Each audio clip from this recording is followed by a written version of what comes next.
Добродојавте во првото издание на Терапија дискусија. Емисија која што всушност ќе следи што се случува во серијата на Терапија и темите кои се обработуваат, односно кои ќе се емитуваат во текот на изминатите 5 дена од понеделник до петок. Инаку серијата на Терапија има 45 епизоди и започна со емитување на Сител на 18 септември. Работена е според формат на израелската продукција Шелек, емитувана на израелската телевизија Ход. Досега овој телевизиски формат е емитуван во преку 20 земји, од кои во 4 во поблиската околина на Македонија. Конечно во Македонија стигна на телевизија Сител и вие имавте можност да ги следите првите 10 епизоди во изминатите 2 недели. Имавте можност да се запознаете со карактерите, а серијата инаку оценета од телевизиската критика како една од најдобрите токму поради сценариото и темите кои ги обработува. Во изминатите 2 недели можеме да сумираме што всушност гледавме на Терапија.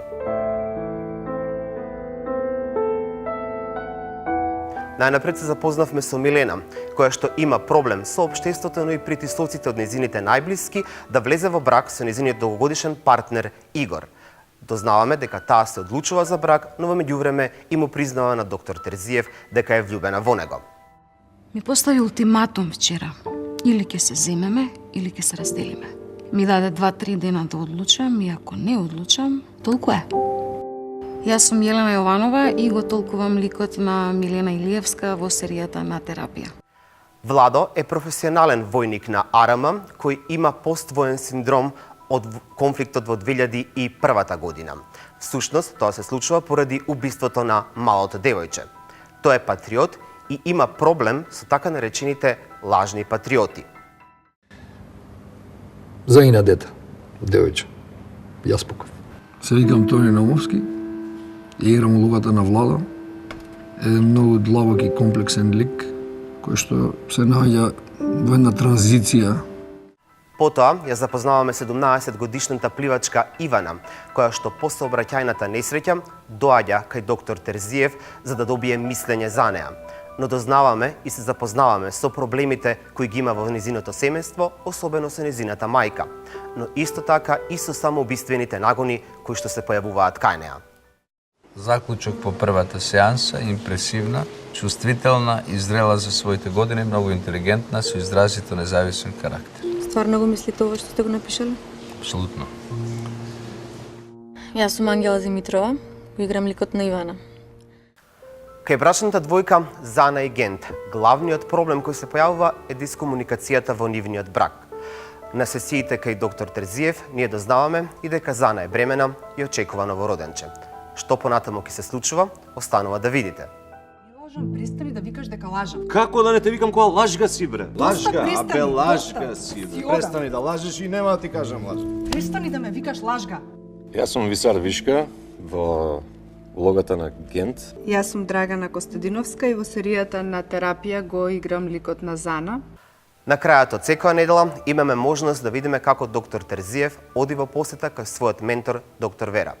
Тие се гледаат по точно една деценија и првата средба е прилично тензична, но тоа сепак не го спречува доктор Терзиев да го каже својот главен проблем, дека всушност дознава за неверството на неговата сопруга Ана. Јас сум Никола Ристановски, во серијава на Терапија играм улогата на доктор Терзиев. Што ти е бе тебе? Имам пациент. Имавте можност да видите што всушност се случувало во серијата на Терапија, а денеска имам можност да ги поздравам моите две гостинки во првата емисија на Терапија дискусија. Тоа се Сара Мейс. Сара, здраво, како си? Здраво, здраво, добра, одлична. Што има ново кај тебе? Па најново е моето прво бебенце. Одлично, честито. Тази стапена во брак со првото бебенце, Floating Through Space, новиот проект на кој што работевме напорно. Имаме концертна промоција сега во 15 часот во City Mall. И ова е албум со 8 нови композиции. Гордена своето прваче. Тоа е новото да. И тука е Елена Стојановска-Јанковска, моја колешка, уредник и водител во Јас сакам Македонија. Елена, добре дојде. Фала ти, Игор, благодарам на поканата и јас сакам честитки до Сара Мейс и за ова првенче, па здравје Боже и вистинско бебе. Така е. Кај тебе не мора да кажуваме што има ново, при тоа што знаеме те гледаме секој ден на телевизија, така? Така, тековно, утринските содржини така е. и мене ми е драго што ќе бидеме дел од твојата прва емисија. Ти благодарам исто многу. Само сакам сега на почеток да започнеме, дали сакате да зборуваме всушност за темата која што ќе биде во оваа емисија, тоа е бракот, традиционалниот брак и бракот како крстосница меѓу современиот начин на живење. Сара, мене ме интересира, ти си, значи, прилично брзо во брак и за почеток, која е разликата меѓу бракот и врската? Според тебе? Па искрено се уште немам почувствувано некоја огромна разлика. Првите неколку дена после тази стапувањето во брак морам да признам дека има пеперутки од почеток, од поново, но поради тоа што ние живеевме со Димитар заедно 2-3 години, продолжуваме да живееме заедно, исто е, си ги имаме истите правила по дома, истите навики, исто се договараме кој кога шета куче, така да нема некоја разлика, освен тоа што просто го одбележавме денот со свадба, односно прослава на која што беа поканети сите луѓе што ги сакаме блиски. Тоа беше традиционален начин на прослава или беше современ некој начин, да речеме, во современ, мислам за македонското општество нормално, во општеството во кое што живееме? Мислам дека имаше комбинација од двете. Не можев да пропуштам да го има она буткање на врата и сите тие традиционални македонски обичаи, заради тоа што сметам дека се многу се интересни и сметам дека треба да се одбележи така. Нас ни се допаѓаше и така решивме заедно со нашите родители дека тоа ќе го правиме. А самата веселба имаше и ора, свира Љубојна, свира и Брас Брадърс, имаше и, ќе кажам, забавен дел, каде што нели младите може да танцуват и ние си потанцувавме. Сакавме да ги задоволиме сите таргети на гости. Воопшто да бидат сите задоволени. Да. Елена, ти си малку подолго во брак за разлика од Сара. Да. Твоето искуство во однос на тоа како е да се биде во врска, а подоцна во брак. Значи, станува збор за нешто друго, сигурно. И кај мене е малку слично кај Сара и јас претходно пред да стапам во брак со мојот сопруг, живеевме заедно. Мислам дека немаше никаква разлика. Нема разлика кога си нели во онаа вонбрачна заедница, па потоа кога ќе стапиш во брак. Мислам дека разликите доаѓаат кога ќе дојде и детето. Кога ќе дојде при новата, тогаш веќе, нели, ако овде станува вистинска принуда збор. Да, ако претходно си бил послободен, приоритетите биле твоите задолженија, она што ти сакаш да го направиш во текот на денот, сега веќе кога ќе си дојде бебето, па потоа сега таа има им скоро 6 години, тоа е веќе навистина друга приказна. Дали чувствувавте притисок, дали од блиските, дали од општеството, дека вие всушност мора да влезете во брак и дека тоа мора да го остварите? Дали тоа сте го направиле како своја желба, заради тоа што така сте растени, односно одгојувани во текот на своето детство, или пак понекогаш чувствувавте и притисок, особено ако е врската подолга, претпоставувам дека и притисокот може да е подолга. Не зборам само за најблиските, зборам воопшто и дека тоа го налага општеството, дека треба да се влезе во брак до одреден период во годините за да се има принова и така натаму и така натаму. Мислам дека веќе живееме во едно модерно време, но сепак нели постојат некои стереотипни размислувања. Во мојот случај, кога Димитар ме побара за жена, беше целосно и комплетно изненадување за мене. Првата реакција беше кога сфатив дека е сериозен и дека не се шегува, беше ама срце, јас сум многу мала. Значи сметав дека ми е се уште рано. Но мислам дека од поблиските кругови на никој не му било проблем, не сум чувствувала барем јас некаков притисок, да. Никој пат, ниту од моите родители. Не знам, мислам дека било веќе во ова време, мислам дека е многу почесто младите да на некој начин се испробаат, да го испробаат бракот, односно почнуваат да живеат заедно, да. На некој начин пред да влезат во брак, иако имаше една реакција од страна на татко ми кога Димитар ме побара, им се јавив прво на моите родители, нели нормално да им соопштам, и беше фала Богу да оставиш живееш во вонбрачна заедница. Значи сепак го имаше тој момент, да. Така што сепак он се правеше дека е лабав во однос на тоа, но имало некоја мала заграда. Да, и загриженост секогаш дека можеби да. Како ќерка можеби татковците кон нели. Можеби се уште постои тоа кон девојчињата. Елена? Кај мене не можам да кажам дека нели на моите им било премногу драго што сум се заминала, но од сосема друг аспект. Ние сме многу приврзани како семејство и мислам дека на мајка ми падна тешко што девојчето со кое што си пиела секогаш наутро кафе, па потоа да речеме сум ми се доверувала за сите проблеми, за сите работи, блиски сме и до ден денес сме блиски без разлика што нели јас имам сега свое семејство. Мислам дека и падна тоа тешко, дека си заминувам, а конкретно зошто јас и тој почнавме да живееме заедно сами пред да влеземе во брак, денес е начинот на живот многу брз. Ке се сложите со мене дека сите имаме многу брз, ке постојано сме растрчани натаму наваму и едноставно многу малку имавме време за да се видиме. Ние впрочем и многу ретко имавме можност, нели, ако во една недела па дали два пати ќе се видовме и така, нели, сакаш да бидеш со човекот кој што го сакаш да споделуваш со него што е можно повеќе и така си разговаравме, заклучивме дека можеме да живееме заедно. Нашите родители, нели, освен тоа што им беше малку, нели, невообичаено тоа што ако досега не имале постојано дома, сега ќе си бидеме во едно наше семејство, меѓутоа мислам дека се сложија затоа што гледа дека кај нас двајца има голема желба за таков живот. Спомена ти влегувањето во брак, како влијало тоа на твоите всушност? Колку откако се влегува во брак сметате дека улогата на жената и на мажот се подеднакво поделени во тоа како функционира бракот. Мислам на тоа тие работи и обврски кои што се имаат, дали се подеднакво поделени во општеството или некој можеби некогаш е жртва и многу повеќе дава од себе, отколку да речеме другиот партнер во бракот. Па, според моето лично размислување и сваќање на работите, мажот и жената треба да имаат подеднакво обврски, односно да се договараат. Ние барем правиме така, однапред неколку дена се договараме кој кога, како, зошто, нели ако во моментов куче ни е обврска, ние може да се пофалиме со куче сега за сега. Треба да си ги делат обврските, зашто и да е, според мене и мојот начин на размислување. И сум поборник за тоа, за правата на жената да бидат еднакви со правата на мажот. Дали жената има поголем притисок од општеството? Од општеството сметам дека да.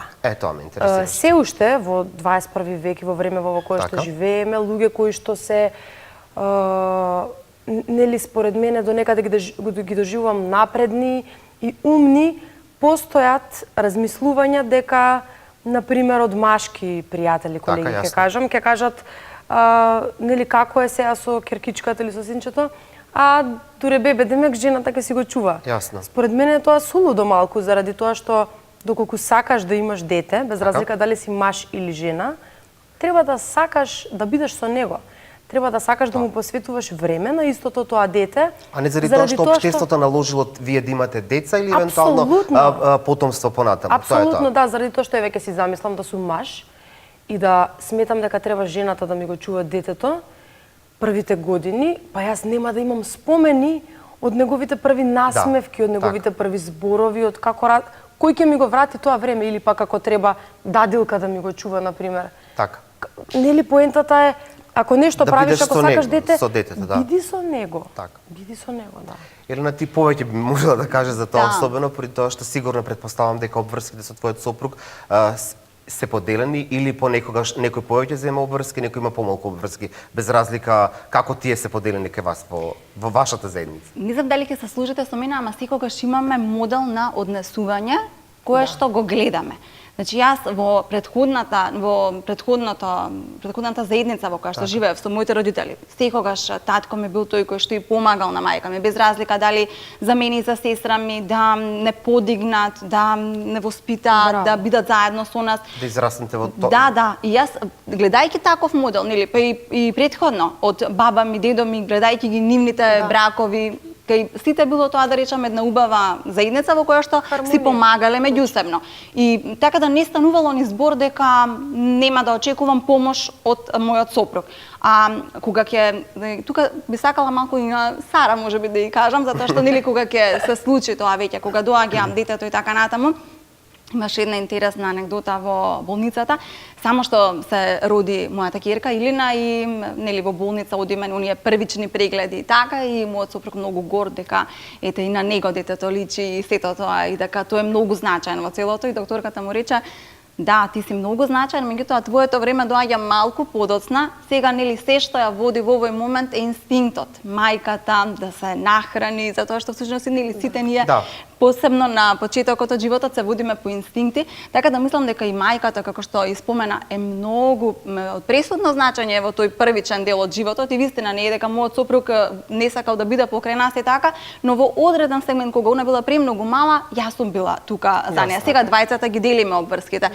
Ја носиме на училиште, дури тој како на свој начин ќе успее, ќе фати репче и така натаму, нели мажите и не се многу вични во тие прашања. Меѓутоа заеднички. Правиме се заеднички и задоволна сум. Сакав да кажам дека всушност не мора да значи нели нормално дека детето ќе е приврзано повеќе од мајката, мајката му треба заради хранење, топлина, гушкање и се тоа на почетокот, но многу е убаво кога сопругот, како во твојот случај, ќе ти помогне дали ќе не знам, ти спреми пелена, сега не знам, не ги разбирам. Не, така е, да ќе бидат обврските. Да биде рамноправно, да има двајцата на самиот почеток. Да, сакате ли да зборуваме воопшто, да речеме, на темата која што се случува во серијата, а особено што имаме можност да го видиме во претходните епизоди, дискомуникацијата, односно некомуницирањето меѓу партнерите, предизвикува главен проблем всушност во кај главните карактери во серијата. Тоа го имаме кај доктор Терзиев и кај неговата сопруга Ана, а тука и кај брачната двојка Гент и Зана. Колку таа дискомуникација не мора лично за вас, може би некој од вас има лично проблем, некој пат ви направила, да речеме, судир со партнерот во таа смисла дека не се искомуницирало за нешто, не се разговарало, тоа се оставило на времето и доведува до ситуација кога е всушност експлозија, односно се случуваат проблеми без потреба, без разлика дали е нешто лично, дали е за некоја друга личност или нешто што воопшто е притисок од работно место, од од стресовите кои што ги имаме во денешното современо живење. Од било што. Многу умно прашање. Баш пред некој ден разговарав со бендот на оваа тема. Така? Значи, дури без разлика дали партнерот како сопружникот, луѓето и бендот во случајот мој ми е исто така семејство, нели друг вид на семејство, или со нашите родители или со било кого, решавањето на проблемите на време и разговарањето за истите е многу важен фактор и сегмент за тие да бидат решени, зашто инаку нема како. Кога нешто го затрупуваме под тепихот, поминува време и тоа само прашината станува поголема, газиш растоа, пуф, голем облак и мислам дека тоа е можеби еден од проблемите кои што не се случувало, дури и со Димитар сум приметила, можам да кажам слободно и отворено дека кога, како што кажа Елена пред малку, кога сме во онаа машинерија и бубање од ве вози тоа ветера се. Сабајле проби, навечер проби, во средина на денот не знам што, во другото време па Димитар на работа или не знам како, не сме се виделе, се случува буквално иако живееме заедно, дури кога бевме во врска. Да се разминете. Се разминуваме цела недела, се немаме видено, луѓе ни се смеат кога ќе кажеме, се договараме кога да се видиме, кога луѓе заедно живеете како така. Значи, баш и со него сум приметила дека кога не разговараме, така се случуваат проблеми. Нешто си му замерил, нешто ти кажал, не ти се допаѓало, он го мислел тоа по друг начин. После ти се однесуваш не баш најфин на него, окей, и тоа почнува да си расте. Да. Набојот, и кулминира. Набојот расте, кулминира и на крај кога си кажете се веќе е полесно. Значи, дискомуникацијата како еден основен проблем кој што предпоставувам го имаат брачните другари, Елена, така? Се сложувам дека комуникацијата е многу важна, убаво е на крајот на денот. Знаете, јас, например, во текот на денот, постојано си наваму натаму со обврски, секакви луѓе околу тебе. Кога ќе си дојдеш дома, некако тоа е твоето прибежиште. Значи, и сопругот е на некој начин твојата карпа, заштитникот, барем така ги доживувам работите. Нема совршен брак. Нема совршен брак, нити дека прво и во односот и со пријателите и во односот со роднините и со оние со кои што сме крвно поврзани.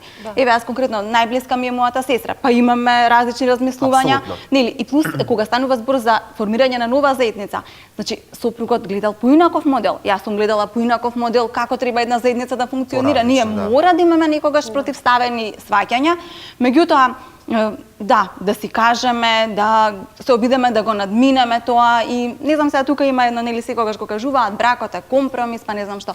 За мене бракот е љубов. Ако го сакаш човекот, ќе се надминат работите и ќе се договориме. Се започнува од љубовта, така. Да. Значи, ако нема љубов во некој брак, предпоставам дека тој многу брзо и би завршил.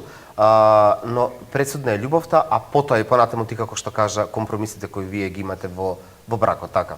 Така, да се сложиш, да најдеш заеднички јазик. Колку дел од проблемите што се явуваат, да речеме, во бракот се дел од ситуации кои што не се поврзани лично со вас. Дел од општествени, значи дел од општеството што налага, дали традицијата тоа го налагала, некогаш било така, па сега и вие мора да се однесувате така. Особено мислам на делот на вмешувањето на родителите или од едната страна родителите на сопругот, од другата страна на вашите родители. Колку некој пат тие можат да бидат дел од конфликтот и во ова современо општество во кое што живееме, особено знаеме каков начин на живење имаме во моментов, брз начин на живење. Сара, мислам, вие сте во брак двајца јавни личности, кои што може би е дополнително оптеретување за вас, така?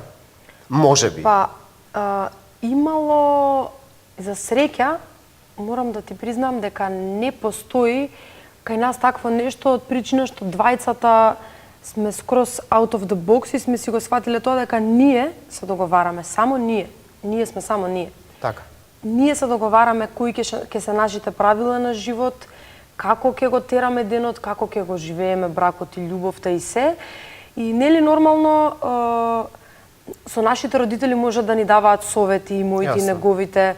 Некој пат да сватиме дека тие се во право, некој пат да сватиме дека делот тоа што ни го предлагаат е така, делот тоа не е така, но мислам дека сме доволно некако разговараме на таа тема, нели сме отворени за да си кажеме што би прифатиле, што не. За среќа нема такво нешто. Се случувало, нели, ке чуеш нешто ке ти кажат или на Димитар за мен или јас за некој без разлика, но секој пат сме го решавале тоа со разговор. Нели претходното прашање, затоа пак ќе се навратам на него дека е многу добро тоа да се разговара за било што, само тоа е начинот да се реши. Јасно. Елена? Иве, и јас на ова ќе се надоврзам дека ние тоа спонтано го решававме. Јас сум скоро 7 година во брак. Така. Сега ќе правиме 7 години од брак и тоа некако си одеше со нашето созревање. Родителите имаат само добронамерни совети, без разлика дали било за неговите родители, дали било за моите родители. Мајка ми сакала да ми биде најубаво и неговите родители исто и така. Да, не може лошо да ти мислиш. Да, меѓутоа, да речеме и кога и тие самите виделе дека си функционираме нормално, дека за некои работи да може нешто ќе ни кажат умно и така, па ќе ги послушаме, а може би или ние двајцата ќе се одлучиме како ни е нас најдобро. Меѓутоа јас мислам дека многу се важни тие повозрасни луѓе. Зборувам сега за родителите. Многу се важни пред се и заради кога ќе дојдат децата. Значи, мислам дека за да можеме сите ние денеска, во денешно време, во ова капиталистичко општество кое што го имаме, за да можеме да ги завршиме нашите обврски, за да можам јас да дојдам на ова снимање денес, да можам мојата работа да ја завршам, мене ми се од неизмерна важност и мајката на мојот сопруг, и мојата мајка, и нели татковците, тие се наша поддршка. Тие имаш таа среќа, некоја нема таа среќа да можат нивните родители да бидат поддршка во одгледувањето на нивните внуци. Дали имате примери каде што родителите буквално немаат време за своите деца? Се сложувам. Еве Каилина во училиште, нели има родители кои што се на работа до 17 часот, па сега тие родители бараат нели начин да детето потоа и го земе некој пред тој дневен престој продолжен, што или целодневна настава без разлика, да. Што искрено мислам дека мора родителот некако еве да направиме некое општество и ние како медиум, како јавно гласило, родителот мора одредено време да поминува со своето дете, затоа што децата имаат потреба. Јас го имам тоа почувствувано дека таа има потреба да заедно да бидеме, да разгледаме нешто, да ми се пофали, апсолутно, да заспие со мене, да ми раскаже. Тие си имаат некои своји проблеми кои што ги мачат. Да ми раскаже со која другарка и со или не знам, можеби симпатии и така натака, иако се уште мали, но имаат и тие подраги по луѓе кои што нели се подалечни. другите родители имаат Сведок проблем кај сум, тебе? Да. апсолутно да, и мислам дека Како не некако успеваат тоа да да го го... изменеджираат тоа, при тоа што немаат време едноставно? Ева кажувам, значи, мајката бара за да не останува само девојчето во училиште до 17 часот, да има некој кој што ќе ја земе и не за претходно, значи, макар нели во некаков си дневен престој, да оди таму за да може да продолжи понатаму со некои активности, да сепак не биде постојано. Рачунајте, они се на училиште од наутро од 8 часот, па си до 17 часот во едно место, дури и за возрастен човек би било премногу, а па камали за едно прваче. Така. Меѓутоа, ете, тоа е системот кон кој што сите некако се почнавме да живееме. И тоа е многу време. Сакам да зборуваме за нешто што се појавува во современиот начин на живење, значи бракови кои што, мислам, луѓето живеат заедно, но не влегуваат во брачна заедница. Кое е вашето мислење за тоа? Значи, генерално, кој е вашиот став за тоа? Значи, луѓе кои што не сакаат да влезат во брачна заедница, туку едноставно сакаат да живеат на начин на кој што живеат. Во моментов се партнери, а едноставно тоа е нивен начин на гледање дека не сакаат да влезат во брак. И без разлика дали имаат и потомство и деца или нема врска. Значи, воопшто колку имате такви примери на луѓе со кои што сте вие сте имале можност да разговарате и колку тие можеби ви изгледаат осудени од општеството, да речеме, заради тоа што не се во брачна заедница? Јас сметам дека секој човек на планетата Земја има право на избор. Тоа е комплетно нивно право и нема што ние да мислиме да им се мешаме и да им судиме. Според мене е сасвим кул ако некој сака да си живее и да не влезе во брачна заедница, не гледам причина зашто да не го направи тоа. Дали сакаат исто така да имаат потомство е повторно нивна одлука. Од една страна, светот е сложувалка и машкото и женското се создадени за да се спојат и за да имаат потомство. Од друга страна, пак планетата Земја е презаситена, пренаселена, така што не знам, никој не е, мислам дека доволно паметен за да му суди на некој друг. Сметам дека треба да сме отворени за секој да си реши со кој ќе живее и дали тоа ќе го... На крајот на краиштата бракот е црно на бело, мислам, тоа стапување во брак е лист. Дали вие ќе се почитувате понатака, ќе се сакате, ќе ги решавате проблемите со љубов, со компромиси, со разбирање и со разговор, или нема да го правите тоа не најмалку зависи од тоа дали имате папирологија дека сте влезени во брак или не. Елена, дали ти си била сведок на некој кој што да речеме реално живеат заедно како партнери? Да, јас имам пријатели кои што живеат во такви заедници, нели не се... Дали тие некој пат се осудени? Сакам да прашам дали се осудени, дали се приказни се врзуваат во смисла на тоа зашто се уште не влегуваат во брак?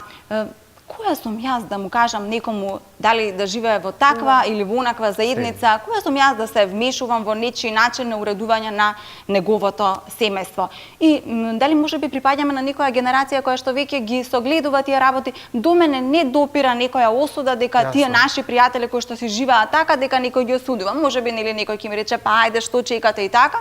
Значи јас имам многу луѓе кои што ме обкружуваат, кои што си живеат и навистина си уживаат во животот, си го уредуваат на свој начин. Дека општеството веќе можеби полека, но сигурно ги надминува тие стереотипи кои што се од минатото во врска со традиционално. Па јас се надевам затоа што нели сепак не можеме ние да му кажеме некому како да му наложиме така. Да го уреди. Но претпоставам дека тие луѓе се под притисок. Јас на тоа мислев најчесто при тоа што Јас не сум сигурна дека општеството не ги осудува, значи била сведок дури незгодно ми е каде што пример другари кои што се сега да речеме во возраст кај што треба да бидат земени и ги притискаат дали нивните родители, дали нивните пријатели, значи мене ми паѓа глупо кога они го прават тоа. Значи дечки ве молам, оставете ги на рад луѓето да решат што сакаат да прават заради тоа што ова е нивен живот. Традицијата налага дека вие мора да влезете во брак. За жал мислам дека дел од луѓето во општеството во Нова Дес, во време во кое што живееме, многу сакаат да се мешаат во туѓите животи,